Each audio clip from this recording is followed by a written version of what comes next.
Judy Moody Gets Famous by Megan MacDonald. Chapter 1. How do you spell famous? Judy Moody marched into third grade on a plain old Thursday, in a plain old ordinary mood. That was before Judy got stung by the queen bee. Judy sat down at her desk in the front row next to Frank Pearl. "Hey, did you see Jessica Finch?" asked Frank in a low voice. "Yeah, so? I see her every day. She sits catty-cornered behind me. She's wearing a crown." Judy turned to look at Jessica, then whispered to Frank, "Where did she get that? Burger Barn?" "I don't know," said Frank. "Ask her. She says it's bejeweled."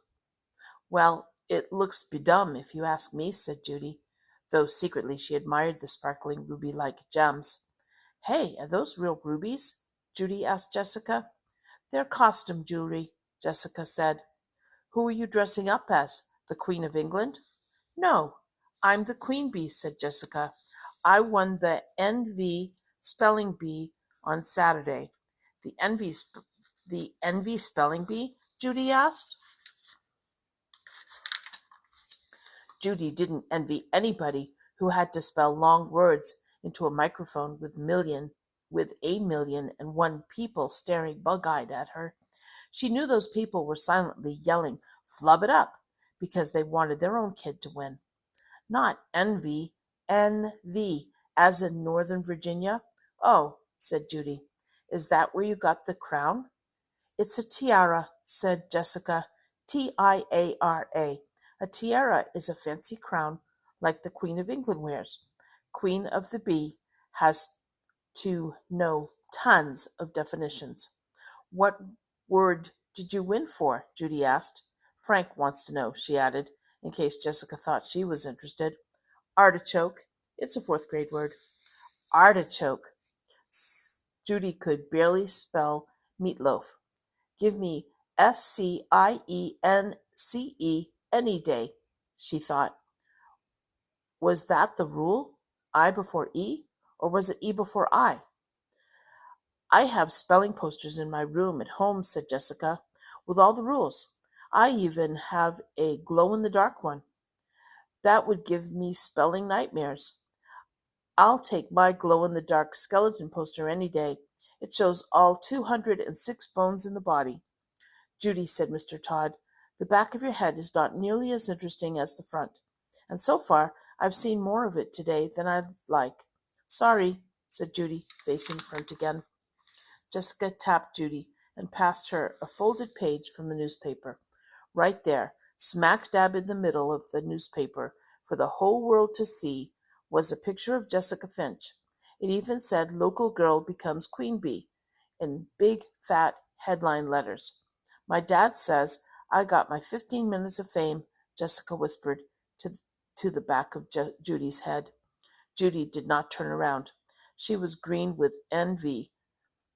Jessica A. Finch, Queen of the Dictionary, Class 3T, was famous. Judy could not help thinking how stupendous it would be able to spell better than meatloaf, and be the queen bee and wear a tiara, to get her own picture in the paper. But she, Judy Moody, felt about as famous as a pencil. As soon as Judy got home from school, she decided to memorize the dictionary, but she got stuck on aardwolf. 3 lousy words. Who ever heard of an aardwolf, anyway? Silly old termite eater. It had a pointy little head and beady little eyes and a pinched-up face that looked just like Jessica A. Finch. Jessica Aardwolf Finch might be famous, but she was also a silly old termite eater. Since Jessica had become queen bee with the word artichoke, Judy decided to skip the dictionary and spell all the vegetables in the refrigerator instead. "Do we have any artichokes?" Judy asked her mother, opening the door of the fridge. "Since when are you start liking artichokes?" asked Mom. "Don't worry, I'm not going to eat them or anything," said Judy. "It's for spelling." "Spelling?" Stink asked. "Mr. Todd does have some creative ways of teaching spelling," said Mom. "Never mind," said Judy, giving up when she saw asparagus. Vegetables were too hard to spell. There had to be a food group that was easier. At dinner, Judy slurped up a noodle and said, "How do you spell spaghetti?" "Noodle," said Stink. "Spaghetti," said Dad. "Or pasta," said Mom. "Never mind," said Judy. "Please pass the bread." "How was school today?" Mom asked. "Well," Judy said. "Jessica Finch won a TIARA in a spelling bee and got her picture in the PAPER, even if she does look like an AARDWOLF, Aardwolf." "So that's what all this spelling is about," said Mom. "You're WEIRD," Stink told his sister. "I comes before E, Stink, except after C. Everyone knows that. What a meatloaf." "Actually," said Mom, "your brother's right." "What?" said Judy.